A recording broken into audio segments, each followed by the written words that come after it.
در یک سخنرانیتان که در حاشیه 27مین اجلاس بین المللی وحدت اسلامی در پایتخت ایران شهر تهران ضمن ملاقات با دانشجویان تاجیک گفته بودید، هر کس ضد آموزه‌های مذهبی حنفی در منطقه آسیای میانه از جمله تاجیکستان فعالیت و تبلیغ میبرد، دشمن اسلام و ملت شناخته می شود. حالا هم به همین نظر خود هستید؟ من یادم نیست کدام سال بود، ولی در جمهوری اسلامی ایران در حضور در قم بود به فکرم. من بعد یک سفر کردم به شهر قم جمهوری اسلامی ایران. در اونجا صحبت با دانشجویان طلبه های تاجیکی در قم تحصیل میکردن. در اونجا این صحبت رو کردم که با نظر داشتی آن که ملت تاجیک در یک مرحله حساس ملت شوی خود قرار دارد.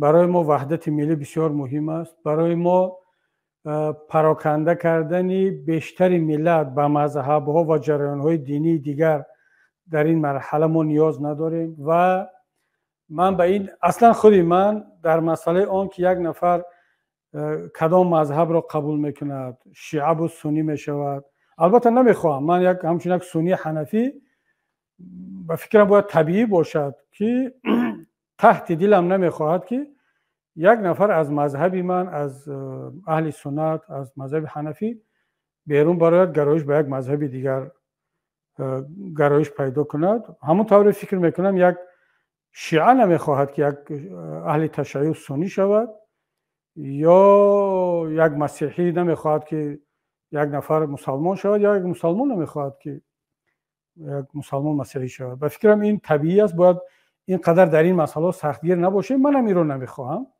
اما اگر یک نفر شد، حالا این رو یکم فاجعه نمیدونم.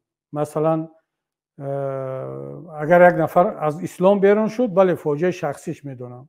خب خداوند دیگر گمراهش کرد میگم.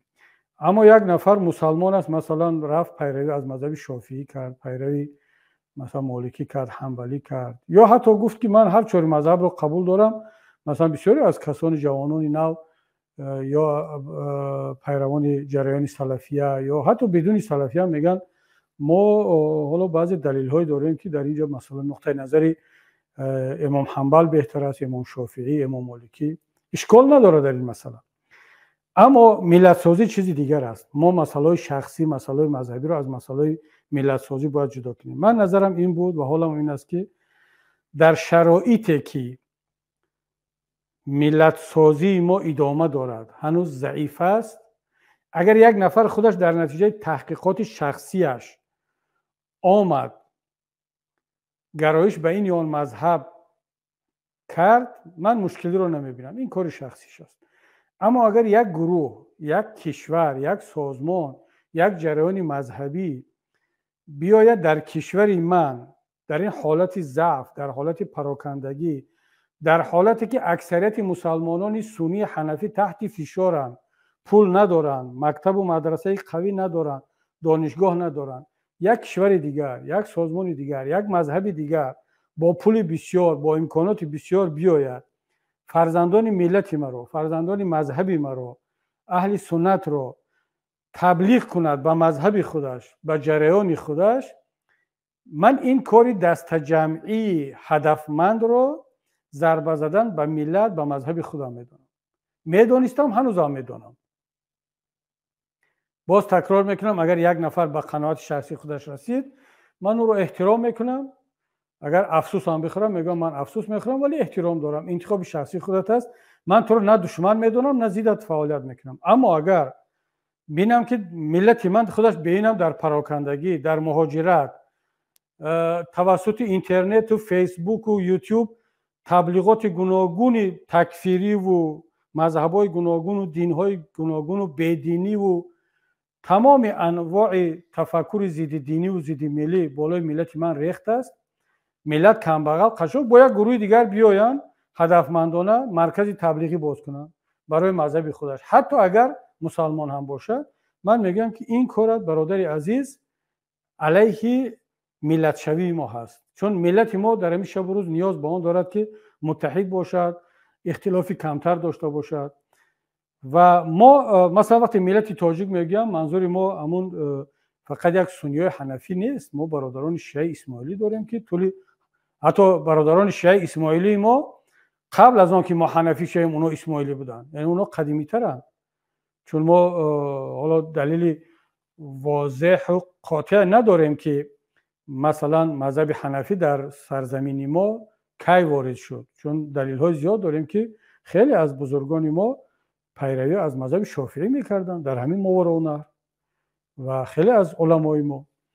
و بنابر همین من مسئله رو از این نگاه میبینم و ولی این صحبت رو کرده بودم. اصلا ببینید وقتی که خودی من که با یکی از متهم های آن هستم که حتی شیعه شدم و شیعه گرایی رو در تاجیکستان رواج دادم و این آن، وقتی که من در قم در یکی از مرکزهای اساسی علمی اهل تشیع این صحبت ها رو در اون سالهایی که در تاجیکستان بودم کردم و حالا این دوستان از کجای پیدا کردم و حالا من متهم به شیعه گرایی میشوم، من فکر میکنم یک کمی بی انصافی است.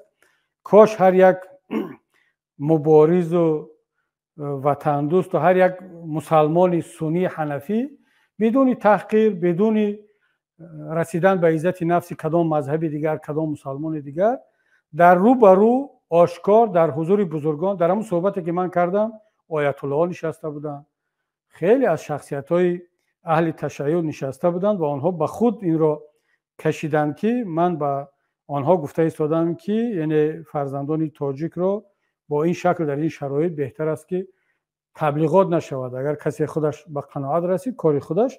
خیلی از من ناراحت شدن و حتی یادم هست که من بعد وقتی خواهش کردم حداقل 10 کامera نوار میگرفت، 10 ویدیو کامera از دانشجویان و رسانه ها نوار میگرفت. بعد من خواهش کردم که حداقل یک نوار همون صحبت رو با من بدهید، همون سوال و جواب همون صحبت رو با من تا امروز ندادن و من تا امروز ندارم همون رو.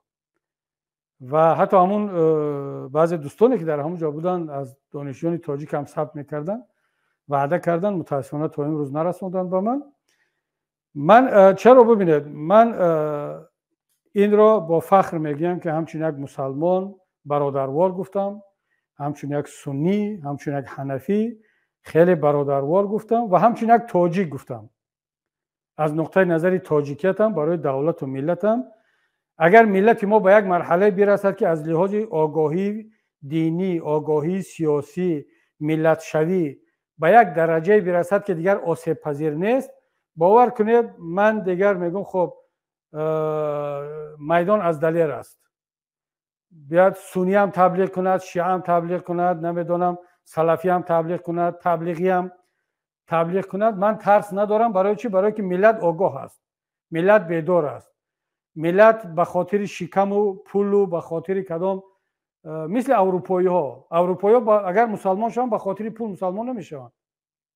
شما در همه اروپا شوکت جان هستید میدونید خیلی اروپایی ها مسلمان میشن قناعت شخصی، اما در کشورهای کم بضاعت خیلی ها به خاطر شکم به خاطر پول از دینشون دست میکشن و در تاجیکستان ما هم همین است.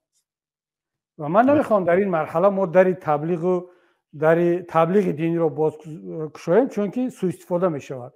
اما رسیدیم به یک درجه بلند اقتصادی و فکری و سیاسی، بعد مرحمت درها رو باز ماند مثل اروپا، کسی مسلمان میموند، کسی شیعه سنی است، یک کاری خودش.